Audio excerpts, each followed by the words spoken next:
حضرت انس بن مالک رضی اللہ تعالی عنہ کہتے ہیں کہ جاہلیت کے لوگوں کے لیے سال میں 2 دن ایسے ہوتے تھے جن میں وہ کھیل کود کیا کرتے تھے۔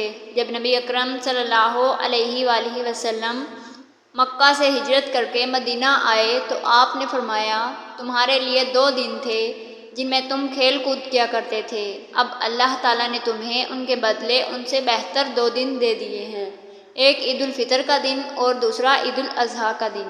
سنن نسائی حدیث نمبر 1557۔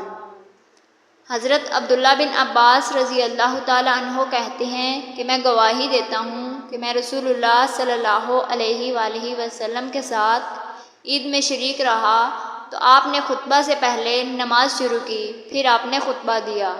سنن نسائی حدیث نمبر 1570۔ ام المومنین حضرت عائشہ صدیقہ رضی اللہ تعالی عنہا سے روایت ہے کہ ان کے پاس 2 لڑکیاں دف بجا رہی تھیں اور رسول اللہ صلی اللہ علیہ وآلہ وسلم ان کے پاس تشریف لائے تو ان دونوں کو حضرت ابوبکر رضی اللہ تعالی عنہ نے ڈانٹا تو نبی اکرم صلی اللہ علیہ وآلہ وسلم نے فرمایا، انہیں چھوڑو، بجانے دو، کیونکہ ہر قوم کی ایک عید ہوتی ہے جس میں لوگ کھیلتے کودتے اور خوشی مناتے ہیں۔